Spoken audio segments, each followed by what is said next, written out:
الحمد للہ رب العالمین والصلاة والسلام علی حبیبہ محمد وآلہ وصحبہ اجمعین۔ اعوذ باللہ من الشیطان الرجیم، بسم اللہ الرحمن الرحیم۔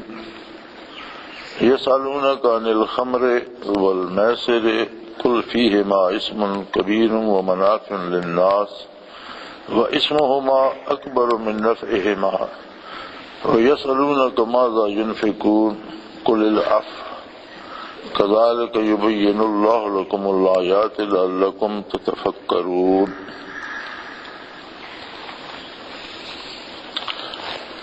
پیچھے بات چل رہی تھی انفاق فی سبیل اللہ کی، اس کے بعد جہاد کی۔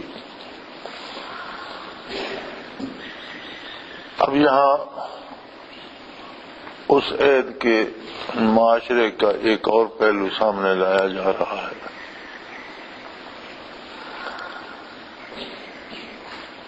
دنیا بھر کے معاشرے کا یہی عالم تھا، لیکن عربوں میں یوں سمجھیے کہ اس کا اتنا رواج تھا جیسے عرب ہی مرکز ہوں۔ دو چیزیں بہت عام تھیں، ایک شراب اور دوسرے جوا، قمار بازی۔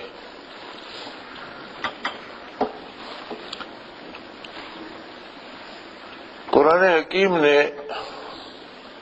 انسانی معاشرے کے ایک ایک پہلو اور جزیات کو لے کر ان کی اصلاح فرمائی۔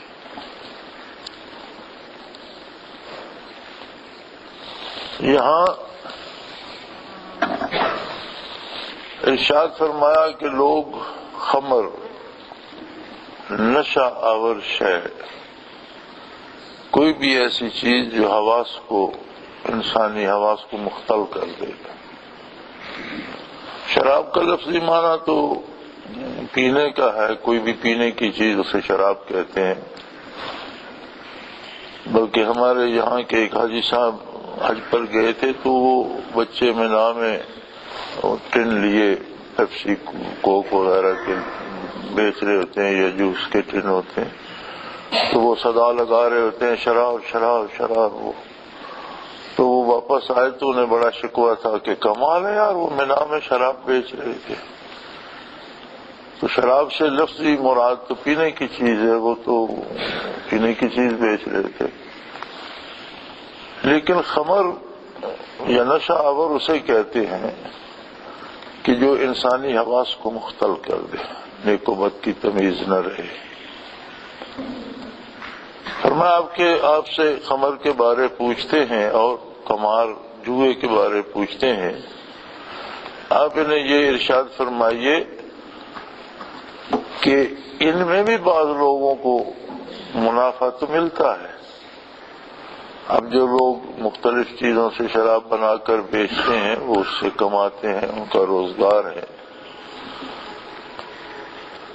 یا جوئے میں بھی جو لوگ اڈے بنا لیتے ہیں اور کمیشن لیتے ہیں یا پیسے لیتے ہیں، بڑا کماتے ہیں، ان کو نفع تو ملتا ہے، لیکن اسمہما اکبر من نفعہما، ان کا گناہ ان کے نفع سے کئی گنا زیادہ ہے۔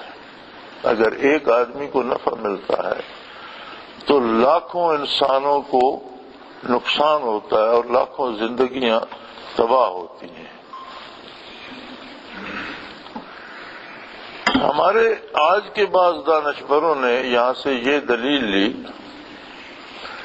کہ جی شراب کو برا تو کہا گیا ہے اور یہ تو ارشاد فرمایا گیا ہے قرآن کریم میں کہ اس کا نقصان بہت زیادہ ہے، لیکن یہ تو نہیں کہا گیا کہ نہ پیو۔ چلو کوتاہی ہے، غلط کام ہے، لیکن آدمی سے غلطی ہو ہی جاتی ہے۔ یہ میں اپنے ایک دانشور کا انٹرویو سن رہا تھا اس دن ٹیلی ویژن پر۔ قرآن حکیم کو سمجھنے کے لیے صرف ایک ہستی ہے جس پر قرآن نازل ہوا صلی اللہ علیہ وآلہ وسلم، انہی کی طرف رجوع کرنا پڑتا ہے۔ صحابہ کرام میں بڑے بڑے صاحب زبان اور بڑے بڑے صاحب دانش ابو بکر صدیق رضی اللہ تعالیٰ عنہ اور فاروق اعظم رضی اللہ تعالیٰ عنہ جیسے عظیم انسان آپ کی خدمت میں موجود تھے. جب بھی کوئی آیہ کریمہ نازل ہوتی اور بعض دفعہ حضور اکرم صلی اللہ علیہ وسلم استفسار فرما لیتے کہ بھئی اس آیت سے کیا مطلب سمجھا آپ لوگوں نے، تو بیک زباں ہو کر ساری مجلس یہ عرض کرتی اللہ و رسولہ عالم، اللہ اور اس کا رسول صلی اللہ علیہ وسلم بہتر جانتے ہیں، اور حضور اکرم ہی اس کے مفہوم یا مطلب کی تعیین فرماتے ہیں. اگر عربی لغت کو لیا جائے اور عربی گرامر کو لیا جائے اور اس کے زور سے معنی کیے جائے تو سارے معنی بدل سکتے ہیں. دنیا میں عربی ایک واحد زبان ہے کہ جو دونوں طرف ایک لفظ کے معنی دو طرف ہو سکتے ہیں. جیسے مولا ایک لفظ ہے، مولا کا معنی مالک بھی ہے اور مولا آزاد کردہ غلام کو بھی کہتے ہیں. اب غلام اور مالک ضد ہیں ایک دوسرے کی، لیکن دونوں پہ لفظ ایک استعمال ہوتا ہے. جب وہ جملے میں استعمال ہوتا ہے تو اس جملے کے اعتبار سے اس کے مفہوم کی سمجھ آتی ہے. حضرت ثوبان رضی اللہ عنہ سے احادیث میں روایات ہیں تو سارے محدثین لکھتے ہیں قال ثوبان مولا رسول اللہ صلی اللہ علیہ وسلم، وہ آپ کے آزاد کردہ غلام تھے. تو مالک کو بھی مولا کہتے ہیں. تو اگر اس میں پڑ جائے آپ لغت میں اور اپنے زور سے معنی بنانے لگیں تو پھر قرآن کریم کی دوسری آیہ کریمہ کا انکار ہو جاتا ہے جس میں ارشاد فرمایا گیا کہ آپ کا منصب جلیلہ یہ ہے لِتُبَيِّنَ لِلنَّاسِ مَا نُزِّلَ إِلَيْهِمْ، آپ نے لوگوں کو متعین کر کے واضح کر کے بیان کرنا ہے کہ جو کچھ ان پر نازل ہوا اس کا مفہوم کیا ہے، اس سے مراد کیا لی جائے، ان پر کیا نازل ہوا ہے. لہذا اس کا معنی پوچھنے کے لیے بھی بارگاہ رسالت سے رجوع کرنا پڑے گا. اور جب یہ آیہ کریمہ نازل ہوئی تو حضور اکرم صلی اللہ علیہ وسلم نے شراب کی ممانعت فرما دی کہ آیہ کریمہ مدنی ہے اور لوگوں کے گھروں میں شراب کا اتنا ذخیرہ تھا، مٹکے اتنے بھرے ہوئے تھے کہ مدینہ منورہ کی گلیاں بہہ نکلی. کسی نے یہ نہیں کہا کہ جی مدتوں کی عادت ہے، باپ داداؤں سے آ رہی ہے تو آہستہ آہستہ جائے گی، نہ کسی کو یہ اجازت دی گئی بلکہ حکم دیا گیا کہ آج سے شراب اور اسی وقت سے شراب حرام ہے. جب حضور نے منادی کرا دی تو اتنی شراب لوگوں نے مٹکے اٹھا کر گلیوں میں گرائی کہ گلیاں بہہ نکلی، اور 6 مہینے تک اگر کبھی بارش ہوتی تو زمین سے جھاگ اٹھتی تھی اور بلبلے بنتے تھے. اتنا اثر، اتنی شراب صرف مدینہ منورہ میں بہائی گئی. بلکہ کھجور سے ایک رس نکالتے ہیں اور وہ تازہ پیا جائے تو اس میں نشہ نہیں ہوتا، لیکن اگر آپ اسے آج نکال کر رکھ دیں کل صبح پیئیں تو اس میں نشہ ہوتا ہے. اسے نبیذ کہتے ہیں. نبی کریم صلی اللہ علیہ وسلم نے وضاحت فرما دی کہ تازہ نبیذ حلال ہے، باسی ہو جائے تو حرام ہے. تازہ نکال کر کوئی پیے تو وہ صحت افزا بھی ہے اور حلال بھی ہے، اور وہی نبیذ باسی ہو جائے تو حرام ہے.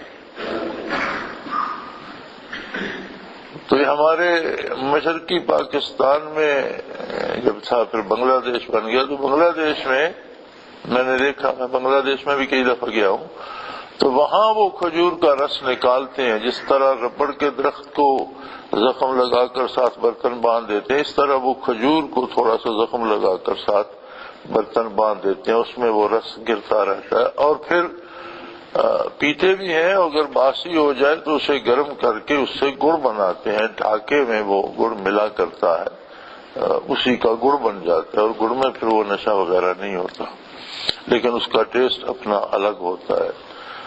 تو وہ چوڑی چوڑی جس طرح صابن کی ٹکیاں ہوتی ہیں اس طرح کی سانچوں میں اس گڑ کی وہاں ٹکیاں ملتی تھیں، اور اندرونی علاقوں میں دیہات میں میں نے ڈھاکے سے بہت دور نیچے تک میں گیا تو وہاں میں نے دیکھا کہ وہ لوگ ان کھجوروں سے، یا تو وہ کھجور کسی خاص قسم کی ہے یا کوئی سمجھ نہیں یہ مجھے، وہاں میں نے وہ برتن بدے ہوئے اور انہیں رس نکالتے دیکھا۔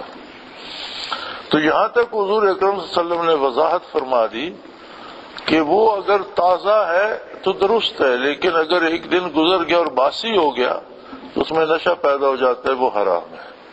لہذا شراب کی حرمت میں کوئی رائی برابر شبہ کی گنجائش باقی نہیں ہے، قطعاً حرام ہے، اور حضور اکرم صلی اللہ علیہ وسلم کے حکم سے حرام ہے، اور حضور کا حکم ہی اللہ کا حکم ہے، اور اس آیہ کریمہ کا معنی وہی ہے جو حضور صلی اللہ علیہ وسلم نے سمجھایا اور جس پر آپ صلی اللہ علیہ وسلم کے سامنے صحابہ کرام نے عمل کیا، وہی معنی مقبول ہے۔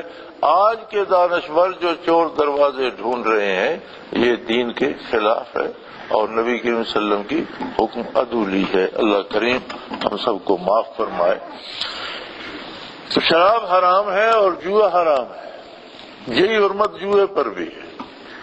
اقوام عالم میں اس کا رواج تھا اور عربوں میں بہت زیادہ تھا، لیکن جوا بھی حرام ہے۔ اور ایک اصول فقہا نے وضع فرمایا کہ جوا آپ کسے کہیں گے، تو ہر طرح سے رقم کا لین دین ہوتا ہے، تو اس میں جوئے کی تعیین کیا ہوگی؟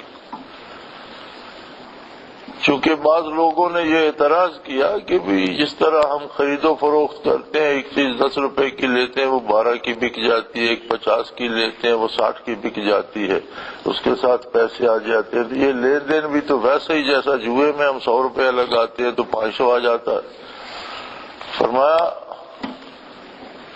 کہ حل اللہ البیع وحرم الربا، خرید و فروخت کو اللہ نے حلال دیا ہے اور ربا اور سود کو حرام قرار دیا ہے۔ تو سود، جوا اور یہ بیع و شراء، اس میں کیا فرق ہوگا؟ اس کے ایک بڑا سادہ سا اصول جو فقہا کرام نے ارشاد فرمایا، اللہ سب پر کروڑوں رحمتیں فرمائے، وہ یہ ہے کہ جس میں نفع یقینی اور نقصان کا اندیشہ ہو، نفع یقینی ہو، نقصان کا اندیشہ ہو، وہ سود ہے۔ کہ آپ کسی کو 100 روپے دے کر کہتے ہیں مجھے تم 110 واپس کرو گے، اب اس کا 110 مجبوراً اس نے واپس کرنا ہے، نفع یقینی ہے، اب اس سے آپ 95 90 100 نہیں لیں گے، 110 ہی لیں گے۔ نقصان کا اندیشہ ہے کہ شاید وہ بندہ مر جائے، شاید وہ پیسے اس کے پاس کبھی نہ آ سکیں، تو یہ ایک اندیشہ ہے، لیکن نفع یقینی ہے۔ نفع یقینی اور نقصان کا اندیشہ ہو تو یہ سود ہے، نقصان یقینی اور نفع کا اندیشہ ہو تو یہ جوا ہے۔ نقصان یقینی ہو، جو جوا کھیلتا ہے اسے یقین ہوتا ہے کہ جو رقم دو پر لگا رہا ہوں یہ مجھ سے تو گئی، لیکن ایک امکان ہوتا ہے کہ شاید میرا دو لگ جائے تو مجھے پیسے زیادہ مل جائے۔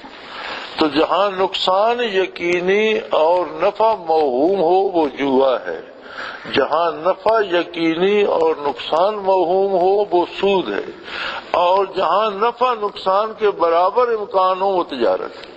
نفع بھی ہو سکتا ہے، نقصان بھی ہو سکتا ہے۔ ایک چیز آپ خریدتے ہیں، اس کی مارکیٹ میں قیمت گر جاتی ہے، آپ کو نقصان ہو جاتا ہے، ایک خریدتے ہیں اس کی قیمت زیادہ ہو جاتی ہے، آپ کو نفع۔ تو برابر نفع اور نقصان کا جہاں امکان برابر ہو وہ تجارت ہے، جہاں نفع یقینی نقصان موہوم ہو وہ سود ہے، جہاں نقصان یقینی نفع موہوم ہو وہ جوا ہے۔ تو فرمایا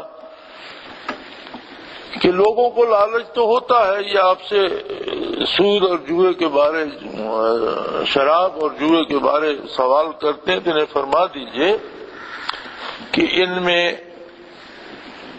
بہت بڑا گناہ ہے، فیہما اسم کبیر، یہ بہت بڑا ظلم ہے اور بہت بڑا جرم ہے، اور یہ ایسا بڑا جرم ہے کہ یہ معاشرے کو تباہ کر دیتا ہے اور لاکھوں زندگیاں، لاکھوں خاندان اس سے اجڑ جاتے ہیں۔ ومنافع للناس، اور کچھ لوگوں کو اس سے نفع بھی ہوتا ہے۔ یقینی بات ہے کہ جو بنا کر بیچتے ہیں یا جوئے کرا کے اڈے بناتے ہیں، تو ایسے کچھ چند لوگ ہوتے ہیں جو اس سے کماتے بھی ہیں، لیکن اسمہما اکبر من نفعہما، اس سے جو نقصان ہوتا ہے، جو گناہ ہوتا ہے، جو اللہ کی نافرمانی ہوتی ہے، وہ اس منافع کے مقابلے میں کئی گنا بڑی ہے۔ وَيَسْأَلُونَكَ مَاذَا يُنْفِقُونَ، اور یہ سوال بھی کرتے ہیں کہ آخر اللہ کی راہ میں ہم کتنا کچھ خرچ کریں۔ قُلِ الْعَفْوَ، آپ ان سے فرما دیجئے کہ جو آپ کی ضرورت سے زائد ہو، جو آپ آسانی سے خرچ کر سکیں، جسے خرچ کرنے سے آپ کا کاروبار تباہ نہ ہو، آپ کی روزمرہ کی زندگی خراب نہ ہو، جسے خرچ کرنے سے آپ بچوں کا پیٹ پالنے سے محروم ہو جائیں یا گھر کی ضروریات سے محروم ہو جائیں، وہ خیرات نہیں ہے۔ اللہ کی راہ میں ضرور خرچ کریں، لیکن جو آپ کی ضرورت سے زائد ہو، جو آپ آسانی سے دے سکتے ہو۔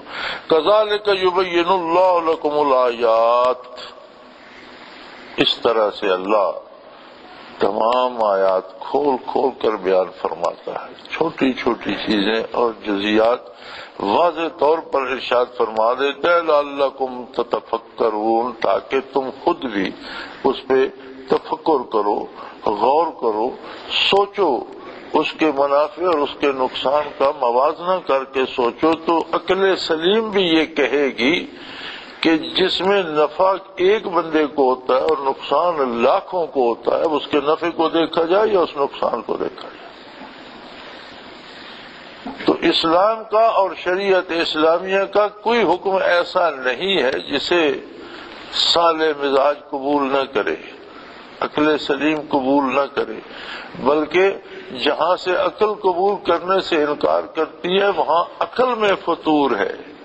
احکام شریعت جو ہیں وہ عین انسانی مزاج کے مطابق ہے، اس لیے کہ انسان کا خالق وہی ہے، اس کے مزاج کا خالق وہی ہے، اور اس نظام کو بنانے والا بھی وہی قادر مطلق ہے، اور اس نے عین انسانی مزاج کے مطابق ترتیب دیا ہے۔ اگر کوئی انسان انسانیت سے گر جائے تو وہ بات الگ ہے، اس کی سوچیں انسانی معراج سے گر جائے، انسانی منزل سے گر جائے، یہ الگ بات ہے، لیکن احکام شرعی انسانی عقل سلیم بھی قبول کرتی ہے۔ لعلکم تتفکرون، تاکہ تم خود بھی اس میں سوچو، تفکر کرو اور دیکھو کہ اس کے نتائج کیا ہیں اور بہتر کیا ہے۔ فی الدنیا والآخرہ، جب سوچتے ہو تو دونوں جہانوں کو سامنے رکھا کرو۔ جب تفکر کرتے ہو تو یہ صرف یہ نہ سوچو کہ جس نے شراب پی وہ تھوڑی دیر مدہوش ہو گیا، مدہوش اسے دنیا کے غم بھول گئے، لیکن کیا اس سے دنیا کے غم خوشی میں بدل جاتے ہیں؟ چند گھنٹوں بعد، چند لمحوں بعد جب ہوش آئے گی تو وہ سارے دکھ تو پہلے سے زیادہ ڈرونے بن کر پھر سامنے کھڑے ہوں گے، فائدہ کیا ہوا؟ پھر یہ بھی دیکھو کہ آخرت میں اس کا نتیجہ کیا ہوگا۔ صرف یہ نہ دیکھو کہ دنیاوی فائدہ ہے، جب تفکر کرتے ہو، جب سوچتے ہو تو پھر دنیا والآخرہ، دنیا اور آخرت دونوں جہانوں کو سامنے رکھا کرو کہ انسانی جو اقدار ہیں وہ یہ ہیں کہ بندہ دنیا میں باعزت اور شریفانہ زندگی اور آسانی سے زندگی گزارے، اور آخرت میں بھی اللہ کے نزدیک معزز و مکرم ہو اور اسے اللہ کی رحمت نصیب ہو۔ اگر کوئی ایسا کام ہے جو دنیا کی دولت دیتا ہے لیکن آخرت کو تباہ کرتا ہے تو یہ تو بڑا خراب سودا ہے کہ دنیا وقتی اور عارضی ہے اور آخرت کو دوام ہے، تو دائمی زندگی وقتی اور لمحاتی لذات کے لیے تباہ کرنا کون سی دانش مندی ہے؟ اگر تم سوچو بھی تو دنیا و آخرت کو سامنے رکھ کر سوچا کرو۔ وَيَسْأَلُونَكَ عَنِ الْيَتَامَىٰ، آپ کے بارے پوچھتے ہیں کہ جو یتیم بچے رہ جاتے ہیں اور وہ رسا کی کفالت میں آ جاتے ہیں، ان کا کیا کیا جائے؟ فرما دیجئے کل اصلاح لہم خیر، بھلائی اس میں ہے کہ ان کے ساتھ بہتر سلوک کرو اور انہیں بہتر طریقے کی تربیت دو، جس طرح اپنی اولاد کی فکر کرتے ہو، جس طرح اپنی اولاد کو پالتے ہو۔ اگر بھائی کا، بہن کا، بھتیجے کا، کسی عزیز کا کوئی یتیم تمہارے گھر میں آ گیا یا اس کا مدار تم پر ہے یا اسے اور کوئی سنبھالنے والا نہیں تمہارے پاس ہے، تو فرما دیجئے اصلاحم لہم خیر، ان کی مصلحت جس میں ہو، جس میں ان کی بہتری ہو، وہ کام کرو، ان سے وہ رویہ اختیار کرو۔ اور اگر وہ یتیم مالدار بھی ہے، جو اس کا والد فوت ہو گیا، اس کے لیے جائیداد چھوڑ گیا، مال چھوڑ گیا، تو ان تخالطوہم فاخوانکم، اگر وہ مال تم اپنے مال میں ملا لیتے ہو، مل جل کر گزارا کرتے ہو، تو وہ تمہارے بھائی ہیں۔ جو اخراجات ہوتے ہیں وہ اپنے مال سے بھی کرتے ہو، اس کے مال سے بھی کرتے ہو، لیکن اصلاح کی بات سامنے رکھو۔ یہ نہ ہو کہ اس کا مال کھانا شروع کر دو، اپنا بچانا شروع کر دو۔ اصلاح کی بات ذہن میں رہے۔ اور واللہ یعلم المفسد من المصلح، اور اللہ کریم فساد کرنے والوں کو بھی جانتے ہیں اور اصلاح کرنے والوں۔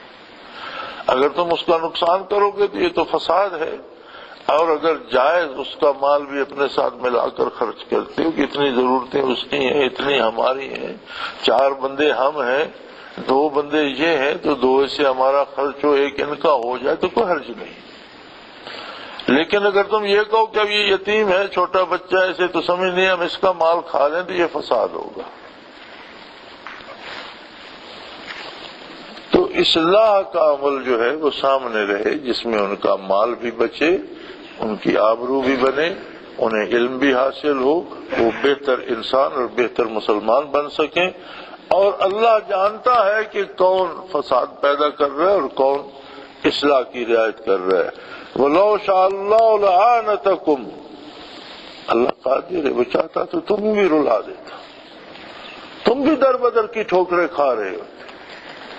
آج اگر کوئی یتیم و بے کس تمہارے آسرے پر ہے تو وہ ایسا قادر ہے کہ تمہیں بھی محتاج کر کے در بدر بھٹکا دیتا۔ اس بات کو یاد رکھو کہ اس کا تم پر احسان ہے کہ اس نے تمہیں در بدر نہیں کیا، کسی کو تمہارا محتاج کر دیا۔ تو یہ اللہ کی عظمت کو سامنے رکھتے ہوئے جو کچھ کرو وہ اس کی بہتری کے لیے کرو۔ ان اللہ عزیز حکیم، کیونکہ اللہ بہت زبردست ہے، جو چاہے کر سکتا ہے، مگر وہ حکیم ہے، اس کی حکمت کا تقاضا ہے کہ اپنی حکمت کے مطابق امور کو سر انجام دیتا ہے۔ اس کے بعد معاشرت میں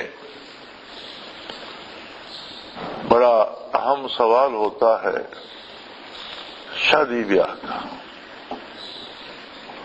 فرمایا یاد رکھو مومن کا نکاح مومنہ سے ہی ہوتا ہے۔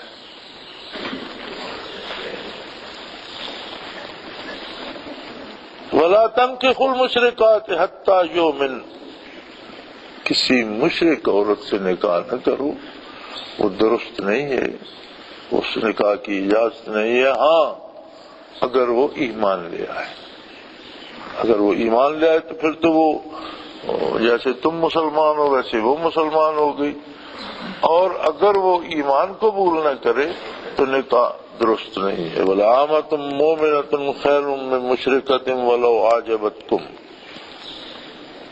اب اس میں مسلمان لونڈی یا غلامہ کا ذکر آ گیا، تو یہ چونکہ ایک الگ پورا باب ہے، اور اس پہ آج کل مغرب میں بھی بڑی لے دے ہو رہی ہے، اور یہاں بھی ہمارے جو برائے نام دانشور اپنے آپ کو سمجھتے ہیں وہ بھی اس پہ بڑا طنز کرتے ہیں۔